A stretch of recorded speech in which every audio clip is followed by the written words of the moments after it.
Hi, and welcome to the Blueshirts corner. So the Rangers are going to be taking on the Boston Bruins tonight, and I'm excited. I'm hyped up for this game. I mean, the way that we almost won versus the Washington Capitals, it gives me hope. It gives me faith in the squad, and I feel like we've really turned the corner of late. The way that we're able to come out in that third period and come away with a lead and almost win that with 5 seconds left to go, it's good news. I mean, the way that we came out with the point in that game when after trailing 2-0 after the second period, I thought it was over for us. And then we come out with 3 consecutive goals. And the fact that Oscar Lindberg scores a goal versus the Washington Capitals, and now he's a healthy scratch over a guy like Tanner Glass. Well, let me break down this lineup. I mean, the first line is JT Miller with Derek Brassard and Matt Zuccarello. The second line remains the same as well, as we got Rick Nash with Derek Stepan and Jason Magna. Now the third line is Chris Kreider, who's back in the lineup. This is why Oscar Lindberg's a healthy scratch, playing with Kevin Hayes and Jasper Fast. The fourth line is Tanner Glass with Dominic Moore and Victor Stahlberg. You're going to tell me that having Oscar Lindberg on the fourth line with Dominic Moore and Victor Stahlberg wouldn't be better than having Tanner Glass? And the fact that when you ask Vigneault exactly what was the reasoning for this kind of a decision, he likes the chemistry of that fourth line. No, he likes Tanner Glass in the lineup. He's playing favorites. The fact that Dan Girardi could give up 2 goals versus the Washington Capitals, and the only thing that he gets is bumped down to the third pairing, as it's about time they have Kevin Klein playing with Ryan McDonough for a first pairing. I mean, how many mistakes did Dan Girardi have to make before they were going to start to put Ryan McDonough with the right side defenseman that's actually going to do good? I mean, I feel like Dan Girardi has caused more harm, caused us to lose games in a sense. I mean, him and Mark Stahl, but Mark Stahl's been better of late. He has. I mean, the fact that he's still on the second pairing with Dan Boyle over to Keith Yandel, and now Dan Girardi being on the third pairing with Keith Yandel, I really hope that this doesn't hurt Keith Yandel's game, because Dan Girardi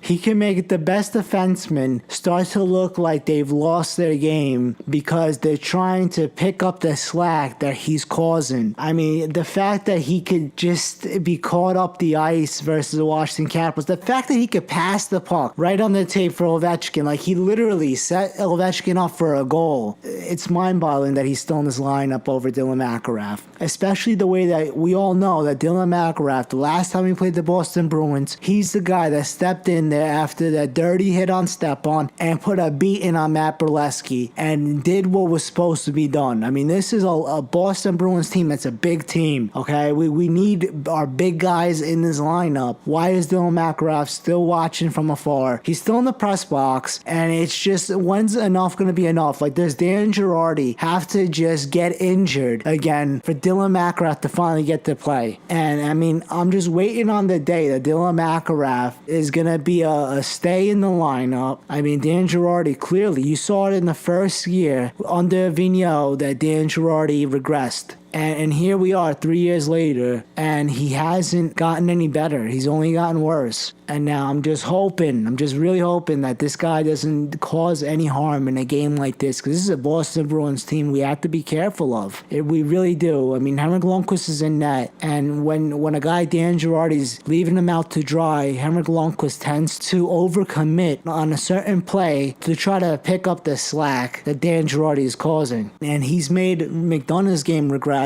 And I'm just really looking forward to seeing Keith Yandel continue to do what he's been doing. And I feel like maybe Kevin Klein and Ryan McDonough for a first pairing is going to be the answer. I mean, I've been saying this for weeks now. And the fact that now Vigneault is woken up and said, oh, wow, Girardi he's really regressed. I mean, we'll just bump him to the third pairing. The guy is just a disaster in a sense. But, I mean, this is the lineup we have. I got to stick behind my team. So I'm sticking by this team. I'm just hoping that Dan Girardi bounces back after that bomb of a game versus the Washington Capitals. And, I mean, I'm praying that Oscar Lindberg and Dylan McIlrath, that this doesn't hurt their game at all, because, I mean, Vigneault is the reason that Emerson Edom is now playing for the Vancouver Canucks as we downgraded it for Nicholas Jensen, and now it's like a waste of that whole entire trade where Carl Hagelin's going to Anaheim, and all we basically got out of it was bumping up a few more spots to pick up Ryan Gropp. This just became a disaster. But anyway, the Rangers are going to be wearing their Heritage Classic third jersey, as I'm excited. I got my Winter Classic hat to match my JT Miller jersey, and I'm looking forward to this game, and I haven't shaved. I'm hoping to do my part here. Not that that's really gonna make or break what goes on with this team. You know what really upsets me is the fact that you see a guy like Jimmy Hayes. I mean, the Florida Panthers were willing to trade. I mean, they were willing to give us a guy like Jimmy Hayes for